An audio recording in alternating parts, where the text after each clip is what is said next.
लीला भाजनायवती काटी चौरासी अरकारेला भाजनायवती काटी चौरासी यही मनुष्य तना मालिक के मंदिरवा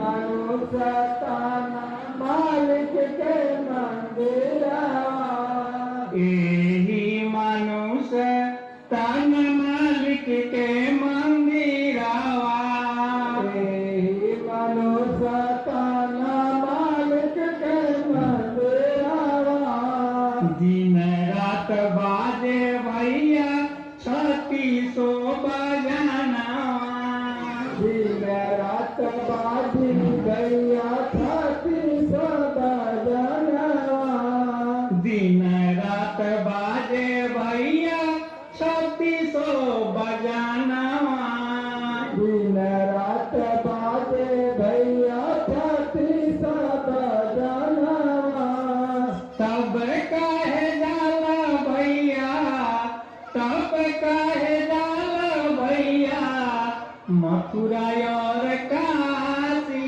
अरकारी बजाना अब की काटी चौरासी अरकारी बजाना अब की काटी चौरासी अरकारी बजाना अब की काटी चौरासी अरकारी बजाना अब की काटी चौरासी यही घाटवा में सारे देवता और देवी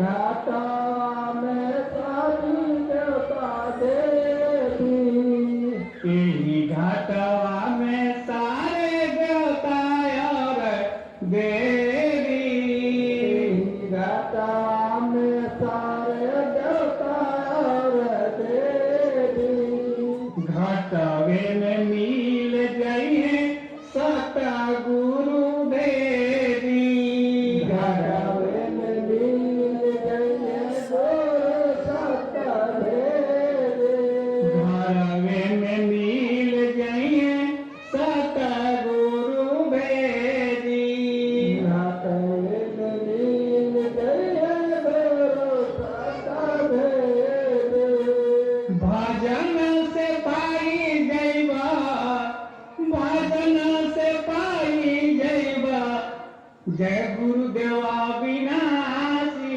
अरकारी बजाना अब की काटी चौरासी अरकारी बजाना अब की काटी चौरासी अरकारी बजाना अब की काटी चौरासी अरकारी बजाना अब की काटी चौरासी जन्म मरण के पीड़ा कोई न सताई जन्म मरण के पीड़ा कोई न सताई जन्म मरण के पीड़ा कोई न सताई जन्म मरण के पीड़ा कोई न सताई गुरु के चरण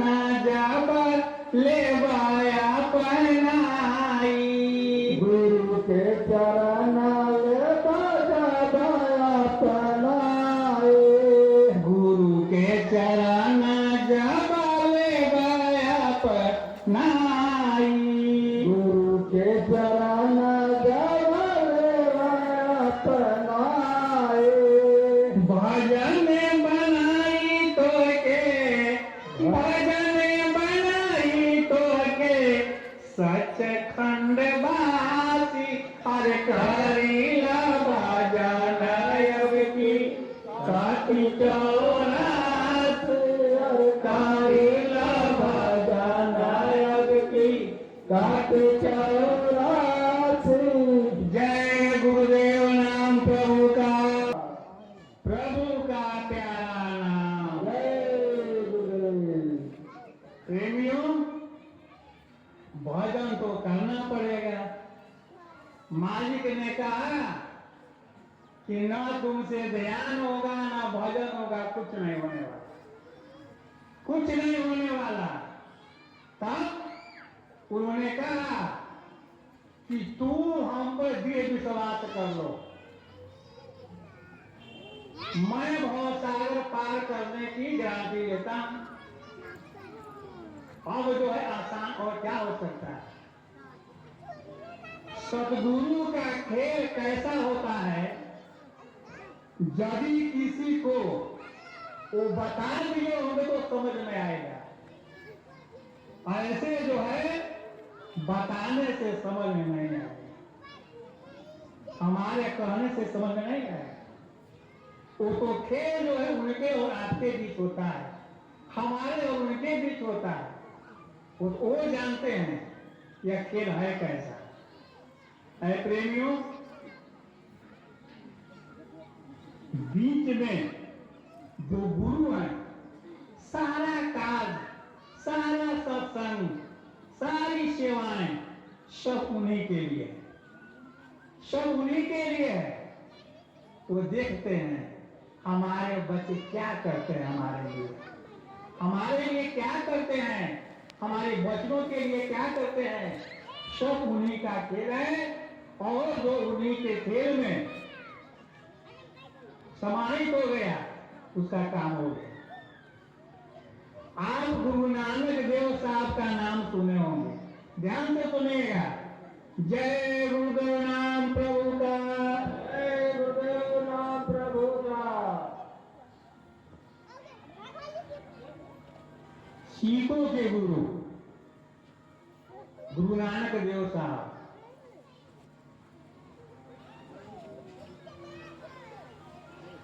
अब जो है जिस प्रकार से यहाँ सत्संग हो रहा है, उनके यहाँ प्रतिदिन सत्संग होता था। अगल बगल के लोग आते थे, सिख लोग उनके थे, वो आते थे, सुनते थे। एक ब्रह्मचारी यानी वेशभूषा साधु वाला, वो आने जाने लगे सत्संग में, दीक्षा भी ले लिया।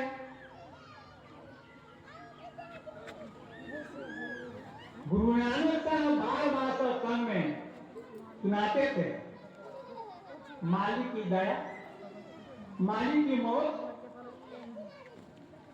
एक दिन जो गुरु नानक साहब से उन्होंने कहा ब्रह्मचारी जी ने कि सरकार सब सत्संग तो ठीक है, लेकिन मालिक की दया क्या है और मालिक की मौत क्या है। कहा कि ऐसा करो, मेरा एक शिष्य है लालो बड़ई, उसके पास चले जाओ, वो तुमको सब समझा देगा। अब खोजते खोजते खोजते लालो बड़ी के पास पहुंचे। लालो बड़ी बांस काट करके और रंसी बना रहा था। जब पहुंचा अपना परिचय दिया, बड़ी आवभाव किया, हो कहा कि भाई ये क्या कर रहे हैं। तो एक आदमी मरने वाला है, उसी के लिए मैं पहले ही से रंसी बना रहा। कहा ये कैसे मालूम हो गया आपको। तो मालिक की दया, इतना ही में खबर आया एक व्यक्ति छत से गिर करके मर गया, और वह लालू बड़े का बेटा ही था।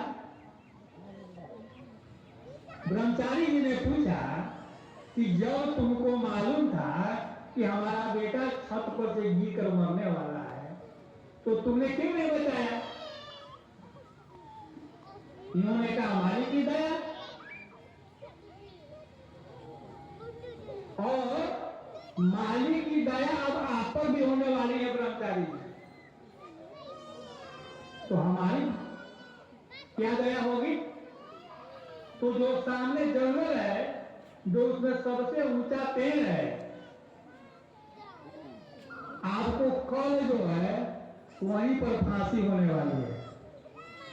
आप तो ब्रह्मचारी जी के हवा निकल गए, बोले कि भैया हमको ऐसे दया नहीं चाहिए, हमको नहीं चाहिए दया, और मैं यहां से चलता हूं। और जो है उस पेड़ से दूर भागने लगे, भागते भागते भागते भागते जब रात हो गई तो टिक गए।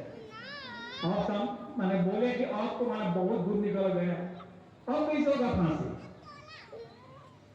जब सुबह उठे तो उनको दिशा भ्रम हो गया और दौड़ने लगे, अब उल्टा दौड़ गए। अब दौड़ते दौड़ते उसी पेड़ के नीचे आ गए रात में और सो गए। संयोग से रात में एक सेठ के यहां डकैती हुई, गाना का बक्सा वगैरह ला करके उसी पेड़ के नीचे रख दिया गया और गाना सारा बांट लिया था। एक को चैन बच गया माला, कहा कि भाई हम लोग 7 आदमी हैं, क्या करोगे कि जो सोया हुआ इसी को पहना लो, उसी को पहना दिया लो। ब्रह्मचारी जी को सोए हुए थे। सुबह में आई पुलिस, राजा के साथ में था, देखा कि बक्सा टूटा हुआ है और माला जो है पहने हुए है, सोया हुआ है। कहा कि चोर तो यही है, इसको जो है इसी पेड़ पर जो है फांसी पर लटका दो। अब ब्रह्मचारी जी के तो होश उड़ गया। सिपाही पूछा कि तुम किसी से मिलना चाहते हो? कहा कि भाई एक काम करो, हमको लालू बढ़ई से भेंट करा दो, हो सकता है रक्षा हो जाए। लालू बढ़ई को लाया गया। ब्रह्मचारी जी रोने लगे कि हम तो फंस गए। कहा कि अच्छा दया तो हो गई, अब मालिक की मौज होने वाली है यहाँ पर। जेई फांसी पर लटकाया जा रहा था, राज दरबार का सिपाही दौड़ता दौड़ता आया और कहा कि भाई चोर नहीं है, मैं चोर पकड़ा गया। तो उनको फांसी से उतार दिया गया। तो स्वयं सतगुरु की क्या मौज होती है, क्या दया होती है, उनको मालूम है। हम लोगों को घबराना नहीं चाहिए इससे। इसीलिए सतगुरु के वचनों का पालन, यही असल सेवा है, यही भक्ति है। एक बार गुरु महाराज ने सत्संग में कहा, अरे बच्चे, भक्ति तो सब कोई करता है, लेकिन जो भक्ति पति और पत्नी में होता है वह सबसे उत्तम भक्ति है, वह सबसे उत्तम भक्ति है। कोई सदगुरु को जो है पिता मान करके मान भक्ति करता है, कोई भगवान मान करके भक्ति करता है, लेकिन कुछ ऐसे भी हैं जो पति मान करके भक्ति करता है और वह सबसे उत्तम भक्ति है। वह भक्ति सबसे उत्तम है और वह प्रभु सतगुरु आभास करा देता है। आभास उसी को होगा और किसी को नहीं होगा, लेकिन आभास करा देता है। इसीलिए जो भक्ति है वो पति और पत्नी की भक्ति सबसे उत्तम है।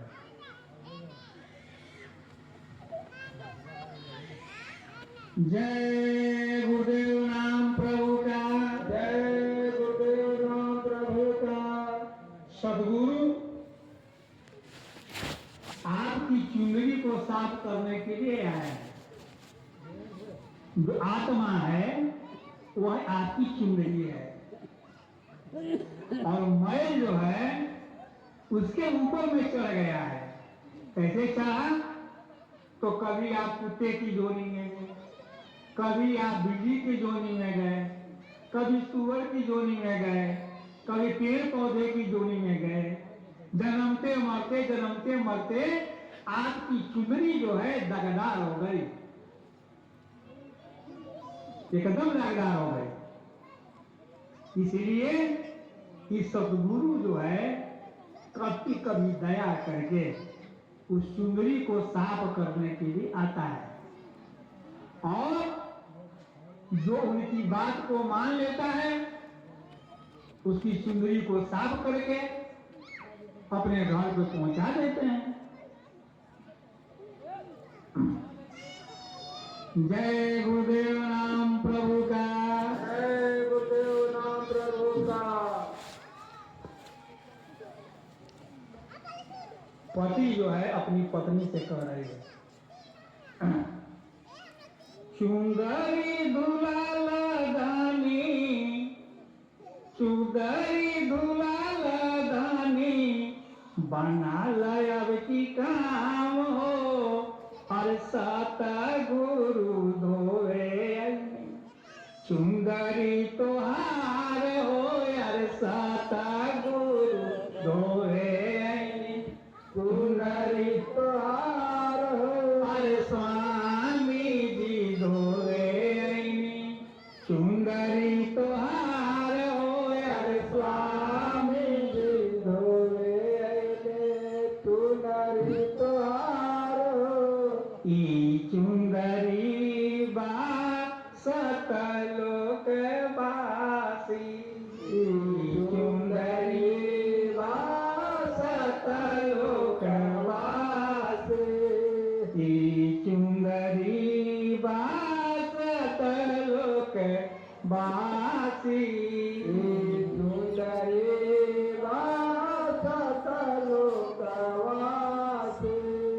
कर्म फल कारण भैली मानवा के दासी, कर्म फल कारण भैली मानवा के दासी, कर्म फल कारण भैली मानवा के दासी, कर्म फल कारण भले मानवा के दासी, चुक जय भूला बकीता, चुक जय भूला बकीता, धीर बुलार के खान हो, पर साता गुरु होवे, चुंगरी तोहार हो, यार साता गुरु होवे, चुंगरी तोहार हो, जय गुरु देवा धोवे, चुंगरी तोहार हो, जय गुरु देवा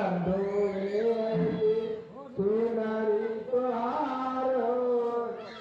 कतनो तू गंगा जल से धागावा के धोईबा, कतनो तू गंगा जल से धागावा के धोईबा, कतनो तू गंगा जल से धागावा के धोईबा, तनु तू गंगा जल से धागावा के धोएबा, कतनो ई चुंगारी पर सरप लगईबा, कतनो ई चुंगारी पर सरप लगईबा, कर्म जाल फसल बारू, कर्म जाल फसल बारू, बाची नाही प्राण हो, अरे साता गुरु धोवे अइनी, चुंगरी तोहार हो, अरे साता गुरु धोवे अइनी, जय गुरु देव धोवे अइनी, चुंगरी तोहार हो, जय गुरु देव धोवे अइनी, चुनरी तोहार हो। चुंदरी सफेद रहे अब भइल काली, चुंदरी सफेद रहे अब भइल काली, चुंदरी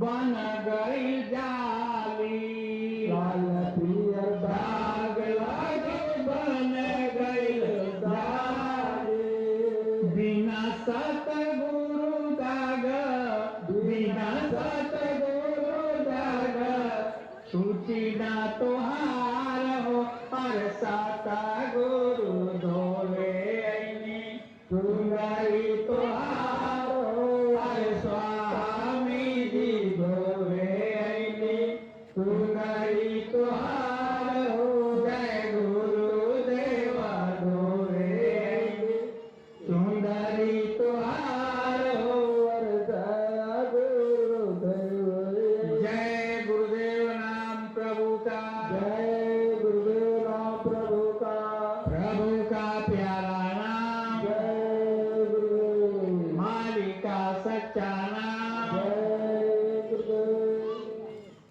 ये संसार जो मानव तन है आपको कर्म करने का पूरा अधिकार है जो आपकी इच्छा हो आप कर्म कर सकते हैं लेकिन फल भोगने का अधिकार किसी और के हाथ है इस कर्म फल का दंड कर्म का दंड वह मालिक देता है और यही कारण है कि हम आज तक जब से हम अपने घर को छोड़ करके यहाँ पर आए हैं आज की तारीख तक हम अपने घर नहीं पहुंचे हालांकि सतयुग द्वापर त्रेता में सतगुरु नहीं आते हैं कलयुग में ही सतगुरु आते हैं कलयुग की आयु सबसे कम सतयुग होता है 4 चरण का 17,28,000 वर्ष उसकी आयु है त्रेता होता है 3 चरण का 12,96,000 वर्ष इसकी आयु है इसमें एक आदमी की आयु 10,000 वर्ष की होती है सतयुग में एक आदमी की आयु 1,00,000 वर्ष की होती है त्रेता होता है 2 द्वापर होता है 2 चरण का 8,56,000 इसमें आदमी की आयु 1,00,000 वर्ष की कलयुग है इसमें 1 चरण का होता है कलयुग इसमें 96 करोड़ श्वास की पूंजी सबसे दुर्बल सबसे निर्बल यह मानव तो कलयुग का है लेकिन सभी युगों की अपेक्षा इस कलयुग में तारण तरण अधिक होता है लिखा गया है सतयुग जोगी सब भी ज्ञानी अकरि हरि ध्यान करई भव प्राणी त्रेता विविध जग नर करई अप्रभु ही समर्पित कर्म भव करई द्वापर करि रघुपति पद पूजा नर भव करई उपाय न दूया कल युग योग जग नहीं ज्ञान एक आधार नाम गुण गाना इस कलयुग में कोई जो है जग तप की आवश्यकता नहीं केवल मालिक का सच्चा नाम मिल जाए अपने घर में रह करके अपने बाल बच्चों के साथ रह करके खेती दुकानदारी करते हुए उस नाम को सुमिर करके इस भवसागर से आप पार कर सकते हैं इस कलयुग का महिमा इसीलिए कलयुग में तारण तरण अधिक होता है कलयुगी जीव अधिक भवसागर को पार करते हैं इसलिए हमें अपने कर्म पर ध्यान देना है जो गुरु महाराज ने कहा उस कर्म की ओर हम लोगों को आगे चलना है यदि आपने ऐसा किया तो निश्चित रूप से अरे आपकी रक्षा केवल वही कर सकता है और कोई नहीं कर सकता। गुरु महाराज ने कहा, आए बच्चा, जब तुम्हारा अंतिम समय आता है उधर से यम भी आ जाता है, ऐसी दुर्गंध होती है, इतनी महक कि तुम उसके पास रह नहीं सकते हो। इतना जो है खराब शरीर उसका, लेकिन अपने बच्चों के लिए मैं भी वहां पहुंचता हूं। ये जो है इस शरीर से आत्मा को निकालता है, जब मैं फौरन उसके हाथ से आत्मा को छीन लेता हूं और कहता हूं कि यह मेरा जीव है, तुम नहीं ले जा सकते। और इस जीव को ले जाकर के जमराज के पास मैं कहता हूं कि इसका खाता वही निकालो। वह कहता है इतना ऐसा है, इतना पाप है। मैं कहता हूं कि मेरे कहने पर इसने 10 रुपया दान किया था और उसी 10 रुपये के दान में आपका सारा खाई जो है कट जाता है, लाल स्याही कट जाती है। वो छोटा मोटा जो है कर्म भोगवा करके आपको पार कर देते हैं। कितने दयालु हैं, हम लोगों को दया करनी चाहिए। मालिक जो है हम लोगों पर निरंतर दया कर रहे हैं। मालिक कहते हैं कि मैं तुम पर दया करता हूं और तुम मुझ पर दया करो। तो क्या दया करो? तो जो मैं कहूं उस काज को करो, यही दया है। तो हम लोग सौभाग्यशाली हैं, हम लोग इतने सौभाग्यशाली हैं जिसका वर्णन नहीं किया है। इसलिए जब कर्म करने की ही जोनी मिली और सारी जोनियां भोग जोनी है। इस मानव तन में आकर के हम जो भी कर्म करते हैं उसको भोगने के लिए नाना प्रकार की जोनियों में हम चले जाते हैं। मालिक ने कहा कि अरे बच्चा, एक जो है महल है, एक बहुत बड़ा महल है, उसमें एक ही दरवाजा है, उसमें एक ही दरवाजा है।